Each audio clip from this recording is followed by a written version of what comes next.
Hi friends, அனைவருக்கும் வணக்கம். Evening ஆயிடுச்சு. சுஹேலுக்கு கொண்டு வந்த ஜுவல்ஸ் எல்லாம் போட்டு அம்மாவும் பையனையும் உட்கார வச்சு சுற்றி போட்டாச்சு.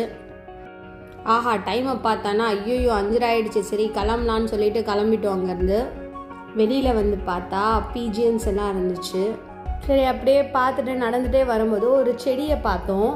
எர்க்கன் செடின்னு அதோட பேரான். எங்கள் மாமி வந்து அதுலேருந்து ஒரு 10 இலையை பிச்சு கொடுக்க சொன்னாங்க. பிக்கும் போது பார்த்து பிக்கணுமா, அதில் வர பால் வந்து கண்ணிலையும் கையிலையும் படக்கூடாது, ரொம்ப பாய்சனஸ் சொன்னாங்க. சரி எதுக்காகன்னு கேட்டேன்.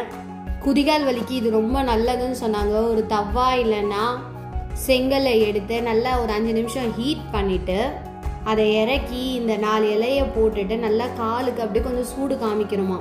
கால் எடுத்து ஒரு 5 நிமிஷம் வச்சானா 3 நாளாக வலி போயிடுமா.